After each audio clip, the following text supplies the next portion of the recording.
Welcome to the Weaving the Light Net TLDR, where we synthesize the week's news and wisdom from the web of planetary consciousness. You'll find threads of awakening, insight, and transformation woven into the tapestry of our shared journey through the cosmos.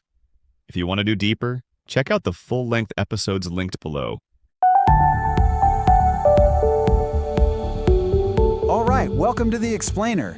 Today, we're diving deep into a worldview from the website Lighten It. And let me tell you, it's a perspective that really makes you question, well, pretty much everything you think you know about reality. So, is your reality what it seems? According to these articles, not even close. The idea is that the world we see every day is just the surface layer. Beneath it, hidden systems of control, histories that have been buried, and even cosmic agendas. So yeah, let's get into it. Okay, so the first big piece of this puzzle is what they call the lost century. The argument here is that our true potential as a species was, deliberately held back, that a future filled with things like free energy and incredible technology was basically stolen right out from under us. And it gets deeper. The sources claim that it's not just technology we're missing out on, but that our spiritual energy, our very consciousness, is being treated like a resource, like it's literally being farmed by forces we can't even see. And all of this whole setup, has led us to right now, this moment, a critical turning point where the old reality, the old timeline, is starting to collapse, and human consciousness has a choice to make. So, where do we start with something this huge? Well, according to this worldview, it doesn't begin with secret societies or global plots. It starts right inside our own heads with the small choices we make every single day. So the sources bring up this really fascinating modern idea called cognitive debt. Think about it like this. Every time we outsource our thinking to AI, we're taking out a little loan on our own brain power. They point to actual research where people using tools like ChatGPT showed, weaker brain activity. They literally couldn't even remember what they'd just written. The big takeaway here is that we might be slowly but surely weakening our own minds by letting machines do all the heavy lifting. And that mental trade-off leads right to this, which is really the core psychological choice in this whole worldview. On one hand, you've got real freedom, but that comes with responsibility. It's hard work. On the other hand, you've got security and convenience, but the price is surrendering your own power. The argument is that most of the time, control isn't forced on us. We actually trade our freedom away willingly for an easier life. Okay, so you take that individual choice, that trade-off, and what happens when millions of people make it? Well, according to the sources, that's how you build the very systems of social control that shape our entire society.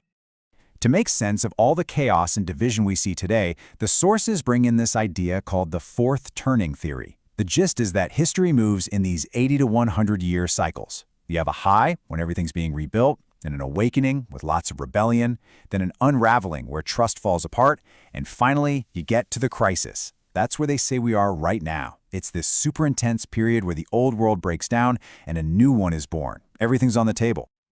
And this is where it gets really interesting, because they take this idea of control and apply it to history, connecting dots you'd never think to connect. We're talking about linking the sinking of the Titanic as a way to get rid of powerful people who oppose the Federal Reserve to things like Operation Paperclip and the deliberate suppression of genius tech from guys like Nikola Tesla. The argument is that our history, our destiny, it didn't just go off the rails by accident, it was pushed. So that brings us to today. The perspective here is that modern control systems are, they're sold to us in a really appealing package. They're gift-wrapped. A digital ideas for your security. Population control is framed as empowering women to save the planet. But the sources are constantly asking us to look underneath the wrapping paper and ask, is this really a solution or is it just a slicker, more modern way to manage people? But what if the control goes even bigger than just our society? What if it extends to the planet itself? This is where the worldview presented by LightNet really expands, moving from social engineering to the manipulation of our actual physical environment. All right, Section 3, Engineering Our Planet. And this is where the sources directly challenge what most of us have been told about our climate, suggesting there's a lot more going on than we think. So, on one side, you have the story we all know. CO2 is the main driver, the science is settled. But the LightNet narrative pushes back on that. It argues that we've become so focused on CO2 that we're ignoring other massive factors, especially the sun and cosmic rays. They bring up things like the medieval warm period or the Little Ice Age, pointing out that these big climate shifts happened way before industrial emissions and seem to line up perfectly with the sun's activity. And the articles go further, talking about methods to actually modify the weather. And look, this isn't presented as some far-off sci-fi theory. These are real, established practices. I mean, cloud seeding has been used for over 60 years to make it rain. And now, solar geoengineering, literally spraying stuff into the sky to block the sun, is being seriously talked about as a solution. But, and this is a huge but, according to these sources, these solutions could have absolutely massive consequences that nobody seems to be talking about. You start blocking sunlight, what happens to the crops we need to eat? You spray sulfur dioxide into the sky, what happens when it falls back down as acid rain? You could be trying to solve one problem and end up creating a dozen more, like floods or droughts somewhere else entirely. Okay, deep breath. Because now we get to the absolute climax of this worldview. We've talked about control of the mind, society, and the planet. But what if the ultimate control system isn't even on this planet? What if it's been staring down at us this whole time? So, this quote, "The moon rang like a bell." It sounds poetic, but it comes from a real NASA experiment. Back during the Apollo missions, they crashed a piece of the lunar module into the moon's surface on purpose to see what would happen. And what happened was weird. Seismometers they'd left up there showed the entire moon vibrated, like a giant bell, for over an hour. For a solid rock, that shouldn't happen. And for a lot of people, this was the moment they started to think, maybe the moon isn't what we've been told. And from there, the sources just start piling on the anomalies. I mean, think about it. Its size and orbit are so perfect that it gives us perfect solar eclipses. That's a crazy coincidence. Craters that are mysteriously shallow, as if something hard is underneath the dust. Moon rocks that contain processed metals like uranium-236, which shouldn't be there naturally. And then you have ancient lore from all over the world, like Zulu legends that talk about a time before the moon was in the sky. The case they're building is that the moon isn't natural, it's an artificial construct. And this all leads to the single most mind-bending claim in this entire worldview. The idea that the moon is part of a soul-harvesting machine. The theory goes like this. When you die, you see the light. But what if that light is a trap, an artificial lure designed to catch your soul?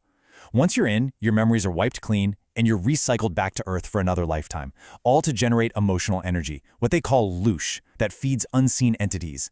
They call it the ultimate reincarnation trap. And hey, this cosmic control system isn't just up there in the sky. The articles also point down, deep into our own oceans. They bring up recent whistleblower testimony that's come out, talking about huge unidentified craft moving at impossible speeds underwater. And they point to specific places, like the Navy's OTC base, basically the Area 51 of the ocean, as potential evidence that there are non-human bases hidden right here on our own planet. So after all that, I mean, layers upon layers of control from inside our own minds to the moon itself, the sources bring it all back to right now. They argue that humanity is standing at a massive crossroads. You ever find yourself seeing numbers like 1111 all the time? Well, in this worldview, that's not just a random coincidence. It's seen as a kind of symbolic calling code, a little nudge from a higher consciousness, or maybe your own soul. It's interpreted as a sign that the old, artificial control systems are starting to crack, and that there's a real opportunity right now to wake up and step onto a different timeline. And in the end, everything we've talked about, this entire sprawling worldview, really boils down to this one single choice. It's not about giving you an answer, but about posing a huge question. Are we going to keep playing along in a reality that's been programmed for us, or are we ready to reclaim our own sovereignty, our own consciousness? According to the sources, that choice is up to us. You've been listening to the Weaving the LightNet TLDR. To explore more about any of these topics, visit lightnet.co.uk or listen to the full deep dive podcast episode linked below. Give the video a like, share this episode with others who would appreciate it, and subscribe to join us next week as we continue weaving the web of planetary consciousness together. Stay sovereign.